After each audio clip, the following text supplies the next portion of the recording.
Hello and welcome. My screen name is Covert Muffin. This is going to be a fully commentated run for the Escape from Yavin for the Lost Maps, which is a modified version of Jedi Knight Academy developed by none other than the Unbeholden. Basically, this Deuterino built this mod from scratch over the course of 2 years right after Academy was released and burnt in about like 3,000 hours to create 38 different levels. Here we'll only be playing about half of those as we end up going through and speedrunning the any percent category with velocity reduction on ground impact turned off. Hang on. So right coming into this game, we end up building speed by doing something known as strafe jumping, which is a Quake 3 mechanic where you press W plus A or W plus D and then turn your mouse into that to build speed. And jumping over and over again allows me to retain that speed and build further onto it. Right at the start of this level, we actually end up picking up the lightsaber because that's required to finish the mission. Normally, I do not want to actually end up picking up any lightsabers. So here, in order to get through this door, I have to press a switch, but instead of going around slowly, I'm just going to animation clip through that wall, which we'll talk about a bit more. Animation clipping is just extending your hitbox through a wall to enter it. Then here, choosing this lightsaber, I am going to progress into the next mission and immediately enter this cutscene by using something known as vid restart, which is just a simple way of saying I'm refreshing my graphic settings while the cutscene is playing, and this ends up causing us to be able to enter the cutscene, despawning some enemies. Then coming through here after skipping this cutscene, we're going to be setting up for our first major glitch as I just travel down through progression. This first major glitch is going to be something known as Moonwheel, where basically what I'm going to end up doing is chaining together two Force Swag animations, which are going to be two cartwheel animations. By doing this with really precise positioning and timing with a quick save and quick load, I can trick the game into launching me very, very high to a 0 height. That's too far to the right. So my positioning felt a little bit off, but luckily the Moonwheel still ended up proccing anyway. Then here's a really good demonstration of how you can see I am like turning back and forth in sort of a wave motion to just continue in a straight pattern while building lots of speed. And that's going to allow me to get across this lava lake. Then I'm going to end up pulling this guy over here, grabbing his gun, and then pulling him up to be able to extend my maximum jump height. Then using a quick load period with a buffered portion of it, I can actually end up getting up that section a little bit easier. So over here is the first bit of RNG in the run. I can just end up having enemies like attack this plume of gas here, but I don't want them to do that. I want to do this myself. Then here, using force speed to slow down time is going to basically buy me more time, because the moment this rocket I'm firing hits and destroys that generator, a giant rock will form behind me, stopping me from being able to get out. So, using force speed to slow down time allows me to just build enough speed using strafe mechanics to jump out and escape there, sequence breaking about I want to say 10 minutes. 57 health, okay. Oh no. It's a lot. Then just jumping up here using force jump is going to allow me to get up that slow moving elevator a little bit quicker. And here I'm looking at my health in the bottom left and my force in the bottom right to make sure those are high numbers going into this next mission. Then once again, I'm going to enter this cutscene right at the start because it's going to stop a Rancor and a bunch of enemies from spawning. That cutscene will just actually end up playing out and finishing. You'll see the enemies when I make a return trip to the same area. So here, because I was able to save up my force at the end of that last mission, I'm going to be able to jump up here nonstop. And look at that, I only have 10 force left over. Then using another animation clip, I can actually get through that grating and hit the switch, which saves me from having to go around and then backtrack a little bit later on. Next up here is going to be the primary objective where I'm going to fire a bunch of rockets and destroy a power coupling. And there's going to be a couple more in this level itself. And this is all to just open up the final door of the mission, which opens up the exit. So here I take a little bit of safety by killing the pistol guy and the shotgun trooper. If I don't do this, they can actually end up 1 or 2 shotting me. So there's another power coupling, but I get slowed down, and a cutscene is about to start. And so my goal was to kill that guy right there before the cutscene starts. If I don't, he actually ends up shooting me for about like 30 to 50 damage. Depends where he hits me. But fortunately, I did not have to worry about that. Then coming through here, we're going to get to the final power coupling right there, as well as the door itself. And here I'm just waiting for a cutscene to start. Then shooting that trip mine there is going to blow them all up and take out the very powerful enemy standing in my path. Then just a little bit of safety health, picking my lightsaber again, doing the menuing, and getting out. Absolutely fantastic. So here, this early game has actually been going really, really well. There's a lot of stuff that can end up going wrong, whether it's enemies also using force powers on me, such as force pull or lightning, to stop me from being able to force jump. Or just like me just messing up jumps and having to like retry them multiple times. And so all of the major tricks so far I've been getting first try. So here I'm going to use 2 pulls on the security key, which is going to be important to unlocking a door. If I fell down there, that would have been a huge problem. So just using force pull allows me to get up there very fast. So here in this mission, there's actually 3 different types of bikes. 2 of them have the same model. And that was the bike that I did not want. The other enemies on the bikes that were following me at the start ended up getting trapped behind boxes. So here I'm just going to take a speeder bike.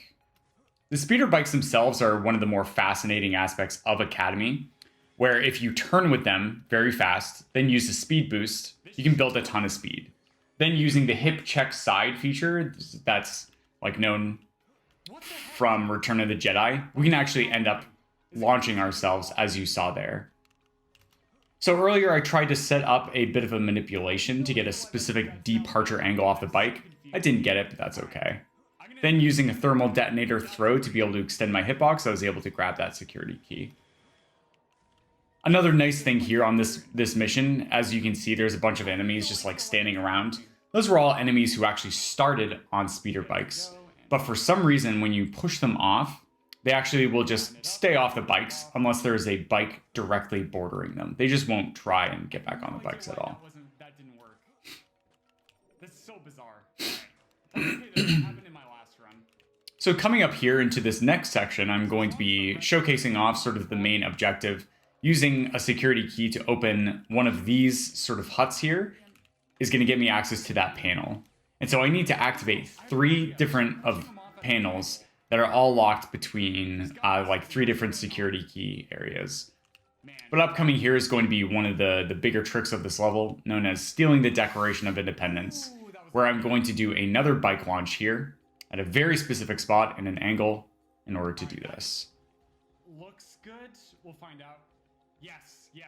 So why this is extremely important is that it allows me to basically skip off a bunch of enemy spawn triggers, because there's a lot of backtracking in this level, as you'll notice. Then there is the second panel itself of 3 that I need to be able to access the end of the level. Do a side jaunt and another one.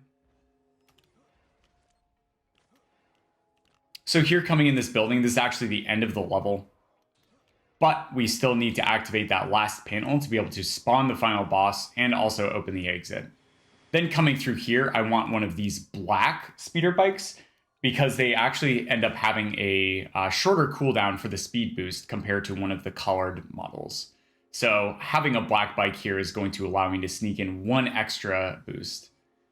Then turning my mouse, you'll also see sort of like tilts me. And that's going to allow me to, when I use a side jaunt feature or the hip check feature, allow me to get some additional height with that. Coming into this lagoon is actually a very subtle AI manipulation, where I actually ended up trapping about 3 people on speeder bikes. One of them did not get manipped, but that's okay. This is scary, actually. All right, we're fine. And so if I hadn't done that, I would have had to deal with double the number of enemies at that specific location. And if I hadn't skipped the enemy spawn triggers earlier by stealing the Declaration of Independence, that would have added on an additional 3. So altogether, I end up cutting the number of people I have to deal with into a third of the overall number that I would normally have to deal with, which is, as you might imagine, a lot. And coming over here, if you hit this guy twice, with a speed boost on the bike, he dies instantly. However, unfortunately, the second hit ended up missing, so I just jumped off the bike, ended up killing him with the lightsaber itself. Hell yeah, man. Nice. That's a gold. Or very So this is a very insane early game. Like this, like getting a time like this is pretty remarkable. An 830x, if like let alone a sub 830 here, is just absolutely incredible. very nice start. And so like getting out of the early game, which is one of the most difficult portions of the run itself, is very exciting. And so I ended up starting to get a bit nervous here, but that's okay. So on this mission itself, it has another really big bike launch, but it gives me a lot less room for error. Then I have to get a little bit lucky with the departure angle of the bike I'm going to be using. But here I try and do a manip to get the enemy bikes through the hole, because they will speed boost at the same time you do. However, one of them was just a little bit too far back, so I had to take safety strats and lose a bit of time. Then hitting the switch is going to allow me to get to the end of the level, and coming over here to this bike is going to be the big launch. So here, if the departure angle lines up basically just with the direction the bike is going itself, we can actually continue this jump chain like this. Then landing on this tiny little rock here, while not dropping too much speed with strafe jumping, is going to allow me to get to the very end of the mission. With that, there's many different things that have to come into a line. And if I end up like losing too much speed at any given point in time, whether it's the departure angle or what have you, that jump is not possible. I don't want to say this is sub 29 pace, but this is sub 29 pace. So coming through here in this mission itself, we end up crouching to get through these small little gaps, hitting these switches to open up the doors for just a little bit of time, and then trying to get through the doors. Here I'm going to jump as I enter this cutscene, because enemies actually are able to move around in cutscenes. So whereas you are sort of like stuck in position, enemies can actually move around. So it's very important that I do my best not to allow enemies to like stack their hitbox directly on me. Then with some difficult jumps, I'm able to traverse this vertical level by taking a series of elevators and head over here. So now that we are at the top of the level, we're actually just going to come in here, which can be one of the trickier sections. There I tried to pull that guy out of the doorway. I was unsuccessful, so I'm just gonna have to play this a little bit slower. But fortunately, as I entered that cutscene, the enemies did not move around into bad spots. Then there, jumping at really specific heights, I'm able to get through these sections a little bit quicker. And it's also important to mention that crouching at the end of the jump will actually end up raising my hitbox slightly, and we'll see this all over the place, especially later in the run.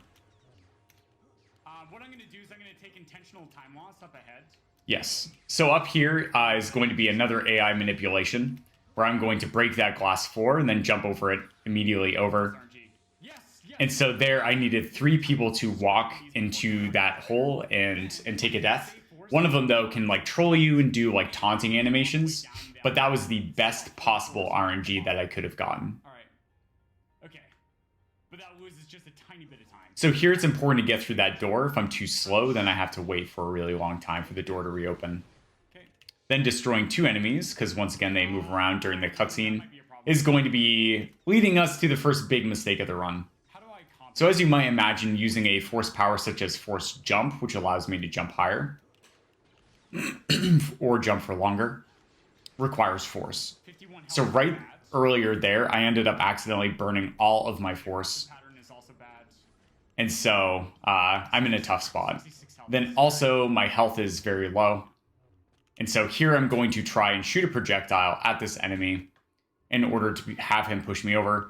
However, I quick save at a really bad time, What do we do here? where he was rolling to me, so he was way too close.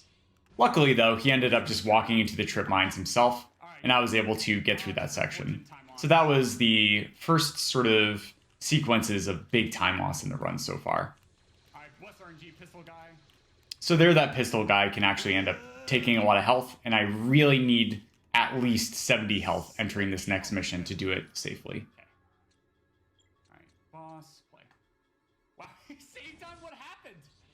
So here in this mission, what I'm going to do is crouch to shrink my hitbox and then go through this tiny little hole, which is a lot smaller than it actually appears. And doing so will actually end up saving me a good chunk of time.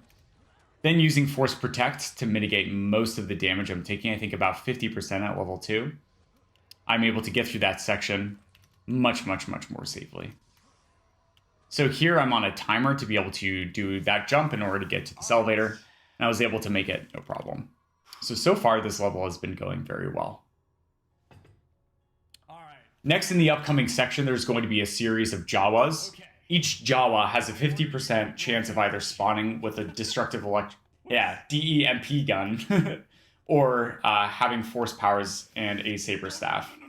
So ideally, this one here does not have a saber staff. It did, but that was okay. And then here, unfortunately, my AoE attack did not break those bars. Next up coming here, I want all these guys to be lightsaber wielders. And so far, every single one was. And so that is insanely lucky. Unfortunately, right here, I end up having bad force management. Because when your lightsaber is out in Jedi Knight Academy, you do not recharge force while you're jumping. So there, I actually had to end up pausing to be able to get enough force to be able to make that final jump. Next up coming here is going to be an insanely difficult jump, where if I am too high, what will end up happening is I hit an instant death kill plane. That doesn't do it in terms of damage, it just instantly kills you. So I'm going to use the Stuker concussion rifle to push me back, and then I'm going to end up using very specific jump timings to be able to make it through. However, here I jumped way too high, so I had to try and slow myself down to be able to not hit that death plane, so that I could fall ever so slightly to just sneak under it while still making the jump. So that was like an insane bit of like improvisation on my part. Next, this is like the one sort of broken part of this game. We have a modder whose screen name is Fear MJ, who released a homebrew patch known as Speed Academy, which actually fixed like 99% of the problems.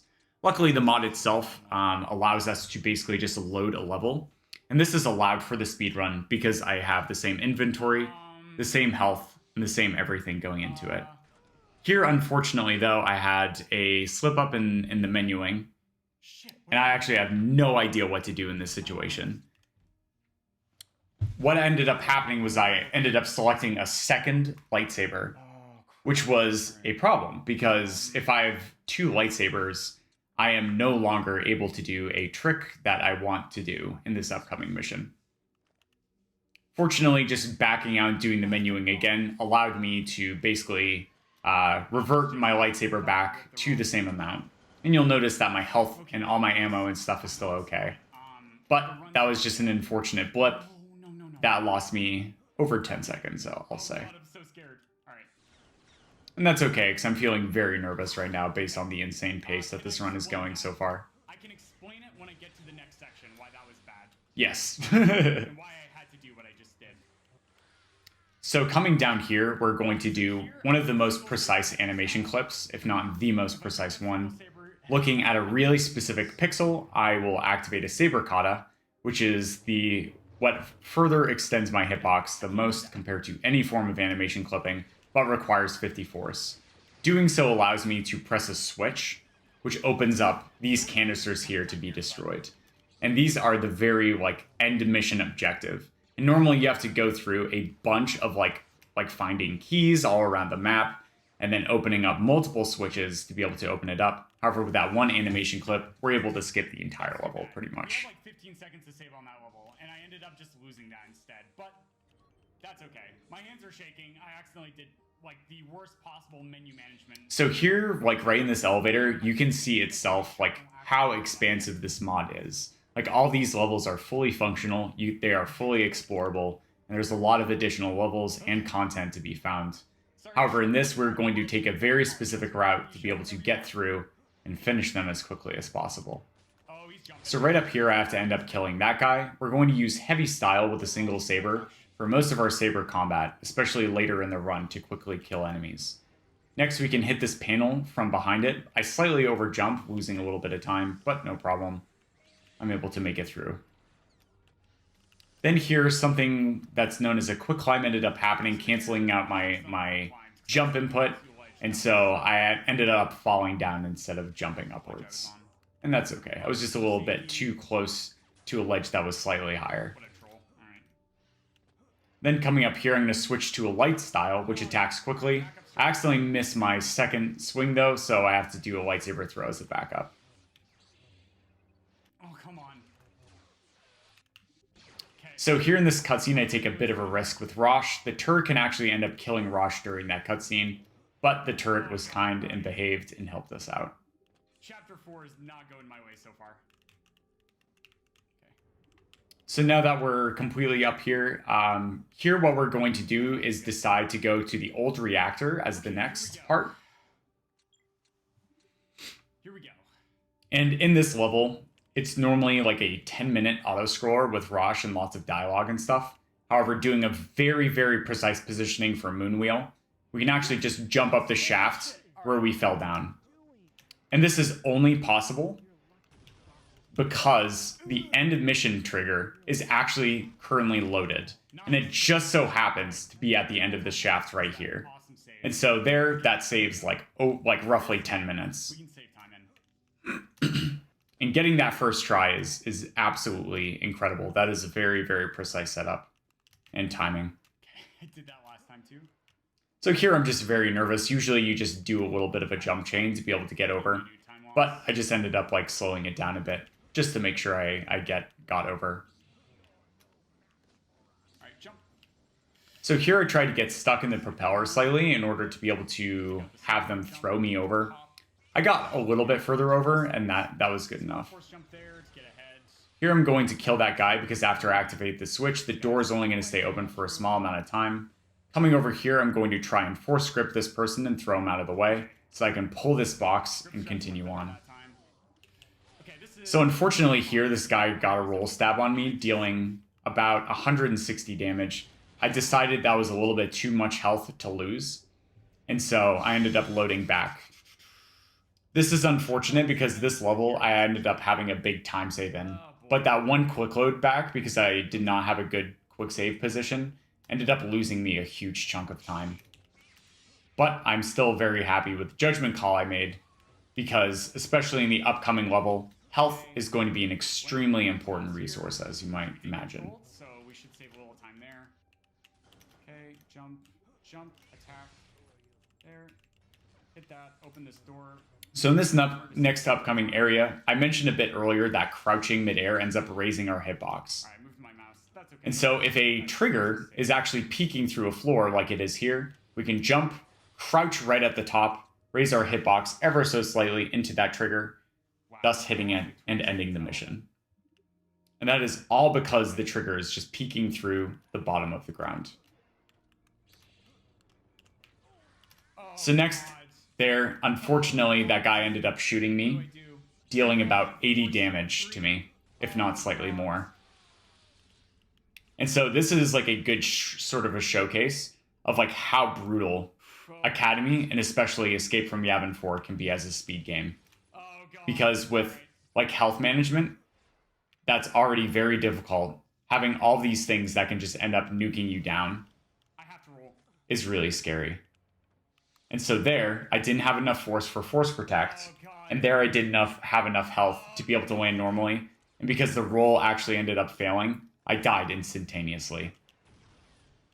And so improvising in spots like this is extremely difficult to do consistently well. And so there, that guy just barely ended up missing me. If he had hit me, I would have died immediately. So coming through this next upcoming section, I'm going to kill this guy who's throwing TDs. Because if I don't, he'll end up stacking his hitbox on mine, and I'll get stuck coming out of that cutscene. So there, my hands were just trying to do too many things. I meant to force push the rocket back into him, and I failed that. But there, luckily my quick load was close enough. But with all this together, this caps off the last final major sequence of mistakes in this run. Holy shit, this is gonna be so close. Yes, so here, because I lost so much time in the mid-game, I pretty much mitigated all of my time save from having an insane early game. But upcoming here, in this level, you're supposed to go around, open up the end objective, and then destroy it using a turret. However, the lightsaber hilt can actually bounce off a very specific part in the water and hit that. Seeing the new objective information means I successfully destroyed the thing with the hilt bouncing down. And with that very precise trick out of the way, we are going to enter the final sequence of missions that are going to close out the last 7 minutes of the run. So here's another bike side jaunt feature, which is going to launch me building lots of speed. And then next here, I'm going to do a very specific jump sequence, landing in very specific positions in order to avoid 2 instant death triggers. Next, I meant to pull out a weapon. However, because my hands were shaking, I ended up accidentally throwing a second thermal detonator, losing me about 80 health. This is particularly scary because in this upcoming section, this is going to have the highest density of Force users in a single location that are going to continuously stack and spawn on each other. But first, we have to end up doing this little puzzle here that is going to have a really cool glitch, which is going to allow a sequence breaking a few seconds of the puzzle itself. So coming up here, I'm going to switch to punches, and then I'm going to punch the wall, activate Force Rage to stop myself from dying, and then use Force Lightning, which is going to end up causing the door to explode. Okay, come on. Come on. Next up coming here, we're just going to hit a sequence of triggers. After I cross a certain distance on those boxes, that's when I'm allowed to push them. If I don't get close enough to the boxes, you actually cannot push nor pull those boxes out of the way. Then coming through here, I'm just going to end up activating a bunch of switches in a very specific order, which is just the optimal route to do so. So in the next upcoming section, it's going to require me to end up getting 4 different keys to be able to get access to the end of the mission. Each of these keys are sort of sequentially placed, requiring me to backtrack through a single section multiple times. Each time I end up backtracking through a section, it's going to spawn an additional wave of enemies. So the first one is going to double the number of Force users as well as people. Here's the first security key, which opens up this specific door. That is really... And unfortunately here, I have 29 health, I have no force, and so just as you saw from earlier in the run, things that deal 80 damage, things that deal 50 damage are all over the place. Okay, we got through.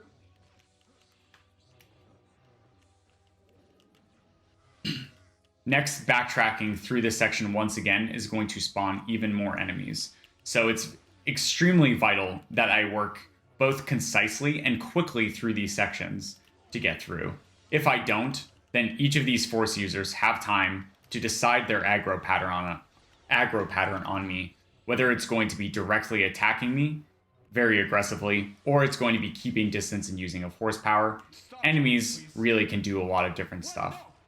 Then here, I get knocked prone on 50 health, which is extremely terrifying, as you might imagine.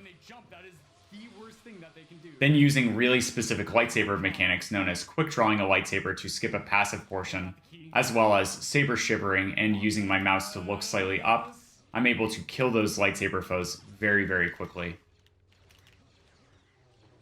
So coming to the end of the level here, this went insanely well. Even when I got pinned down, I was able to get out of those situations, and I did not have to quick load a single time in a scary position, thanks to my quick and concise decision making in those tricky spots. Come on. So in order to be able to close out the sub 30 here, I had to play insanely well on this level, as well as insanely well on the next level. And right at the start of the mission, I take about an 8-second death. No, please stop jumping. So when enemies jump, it's actually extremely difficult to chase them and attack them, because enemy NPCs have sort of this blocking animation, which can mitigate my lightsaber damage. Then immediately, because I conserved my force, I had 100 force, and so I'm going to start these jumps immediately and just wait a little bit for my force to regenerate. because the next jump sequence is going to require most of it. So here I wait for about 55 force. There I got kind of a bad start to the jump, but with some nice adjustments, I was still able to make it up. Next, crouching is going to allow me to sneak through that grating, which is going to allow me to sequence break a portion of the mission. And then coming into here, I'm required to kill off a list of enemies. All of these enemies are force users, while the Samus Arans are actually allies who can help me out. Most of the time, they end up not really doing much of anything. However, they actually ended up helping quite a bit here. So each of those little cloud plumes on the ground were actually flame traps that can deal about 180 damage if I'm standing right next to it when I run into it. But I only ended up hitting one, and even when I did that, I did not take the full damage. So no problem. Then coming in here, very similar to the previous room where I have to kill off a list of enemies, half of these saber wielders I actually do not end up having to kill, but I'm going to do so anyway before triggering the next part of the mission, because it is going to be none other than unleashing Jimmy the Rancor. So after killing that last person on the ledge, I'm going to end up pulling bodies as well as items out of the path that I want the Rancor to take. If I don't do this, the Rancor can get confused as to like how it paths. But this is probably the biggest portion of RNG in the entire run. In order to be able to close out a sub 30 here, I need a near perfect pattern. However, he can get caught on that corner. As you see him attack, he can get caught on that pillar there, and he can get caught on this corner. He only ended up doing one weird thing, and then immediately grabbed me. Then, after he grabs me, he's standing in a very particular spot. If you deal enough damage, he flinches backwards and releases you, which turns out to be on the other side of that wall.